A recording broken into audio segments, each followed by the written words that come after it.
Thank you. It is now my high honor to introduce our keynote speaker, Dr. Susy Yu.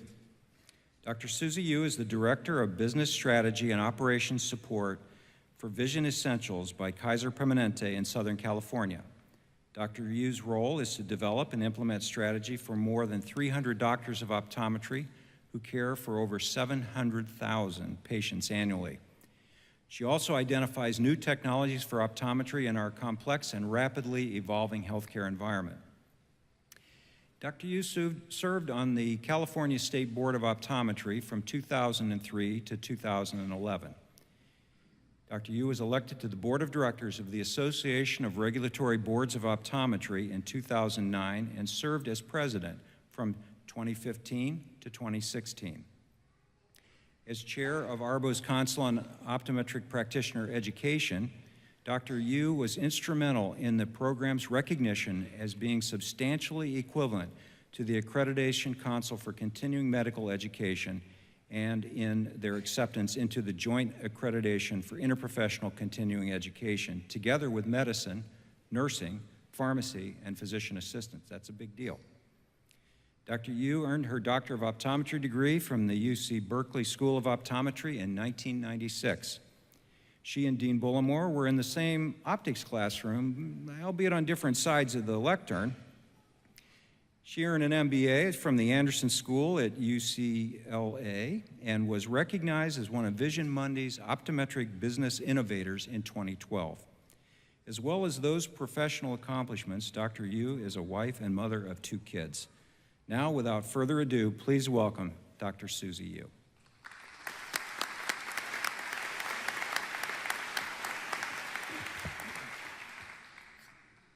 Class of 2018, your day is finally here.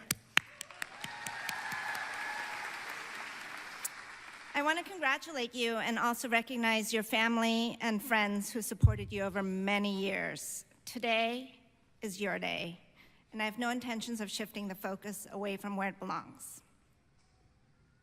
Before you walk across the stage, I'd like to share a few thoughts with you.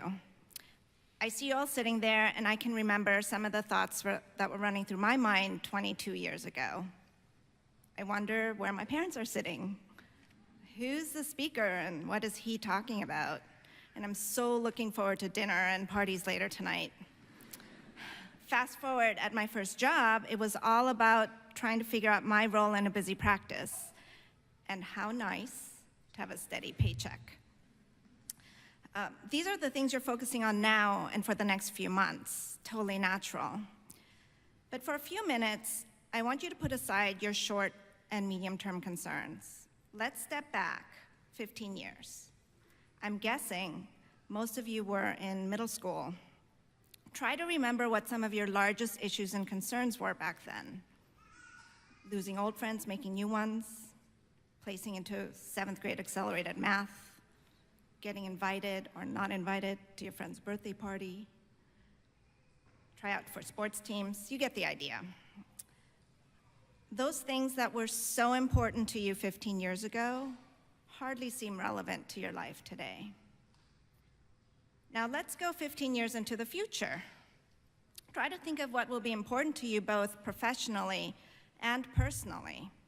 That's a much more difficult exercise. But I can promise you 2 things.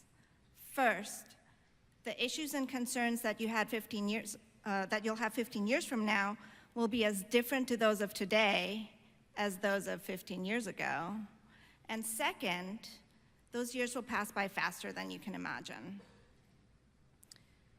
15 years from now, you'll be in the prime of your careers. The decisions you make between now and then will shape what kind of career you have, and more importantly, will determine the level of pride and satisfaction you derive from those endeavors.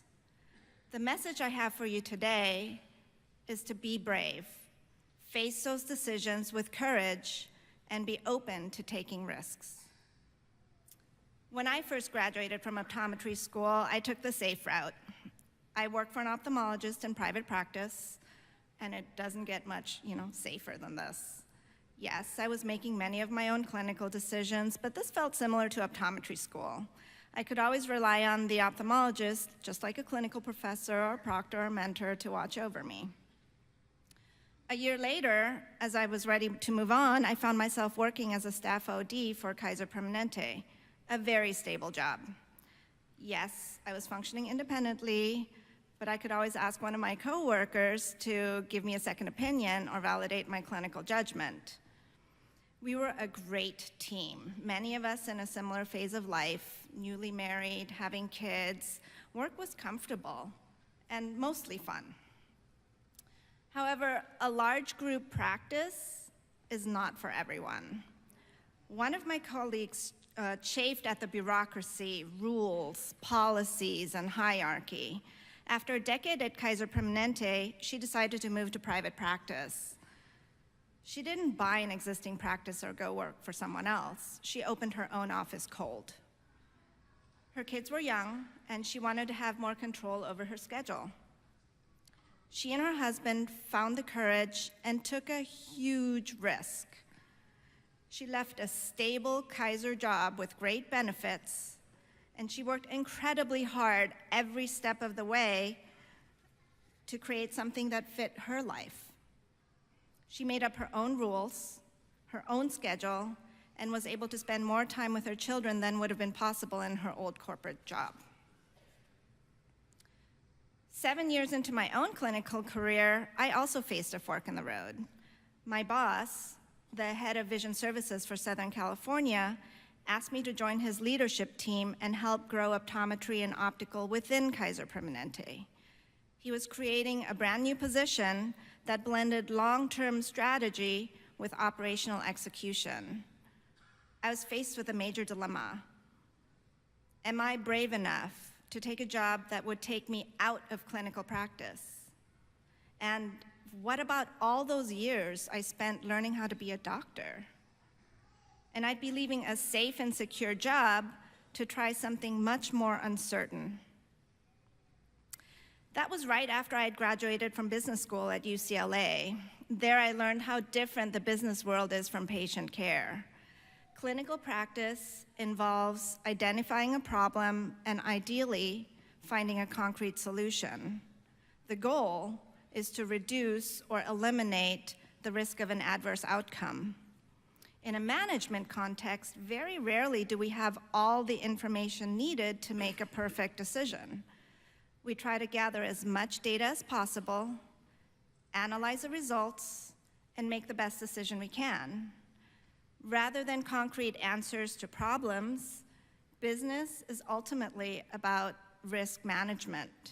There's risk to choosing one way or another.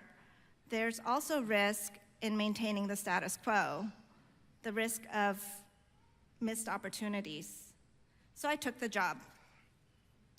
Although I no longer have the opportunity and the privilege to take care of an individual patient, I have the opportunity to improve the health outcomes of an entire population. A major part of my job is to craft protocols that help Kaiser Permanente provide high-quality eye care to millions of patients in a cost-effective manner. This is critical because no healthcare organization has unlimited funding. We have to be good stewards of our resources to prevent the entire system from collapsing. So I have a business job with an important public health mission rolled in. This is a good fit for me, and I never would have ended up here without taking a big risk. Now, I want to make it clear that my message to you is not that all of you need to find a good, stable job and leave.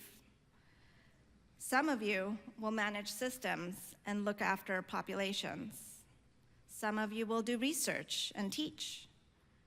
Many of you will take care of individual patients. Wherever you find yourself, keep in mind that there'll be a need for you to be brave and make courageous choices. One example is the degree to which technology will alter the entire landscape of healthcare. Technology has completely changed how people shop, and it's also changing how and where people expect to receive their health care. That's an entirely different topic, but I want to point out that you will need to decide how you will respond. It's possible that certain applications of new technology may not be the optimal way to take care of an individual patient. At the same time, innovation and change in the overall system may lead to a healthier population of people. You will have to figure out how to find that balance in your future practice. Technological disruption does not have to threaten the very core of our professional identity. Not if we define our profession as more medical, more health outcomes-based, and less refractive and procedural. I challenge you to be aware of innovation and at least be open to an honest and critical evaluation of change. Your generation will need to be nimble, flexible, creative, and adaptive. Push the boundaries of our profession. Take some risks. Try new ways, new devices, new delivery and communication systems, new treatments. If you don't participate in the process to create new ways of doing things, you may find our profession changing in ways you don't like. And it's easy to blame others, blame the environment, blame circumstances. It takes courage and strength to acknowledge your role. Be part of the solution. You have the opportunity to help define the future of our profession. Broaden your view and advance yourself. Find the courage to ride the wave of change so you can take better care of your patients and promote your values and priorities as a doctor. If you can do that, I assure you, 15 years from now, you'll find yourself in a challenging, fascinating, and satisfying career, and you'll be looking forward to the 15 years after that. I want to thank Dr. Bollamore for the opportunity to join you today, and thank you as well, Dr. Alexander, Board of Trustees, faculty, alumni, and all of the distinguished guests. And class of 2018, today's the end of a long road and also the start of a new journey. Take risks, be brave. Congratulations and best wishes. Hold on, I'm going to have you just come over here to the side. Thank you very much for your great speech, and I'm really excited to take a few risks after that one. I'm really feeling risky today, so but it was a great message because really, you never know where life takes you, and I think that's the true message. So we want to thank you for this for your time today. We have a little certificate of the moment, and we have a small gift of our appreciation for your being here. Thank you very much. Thank you. Wonderful.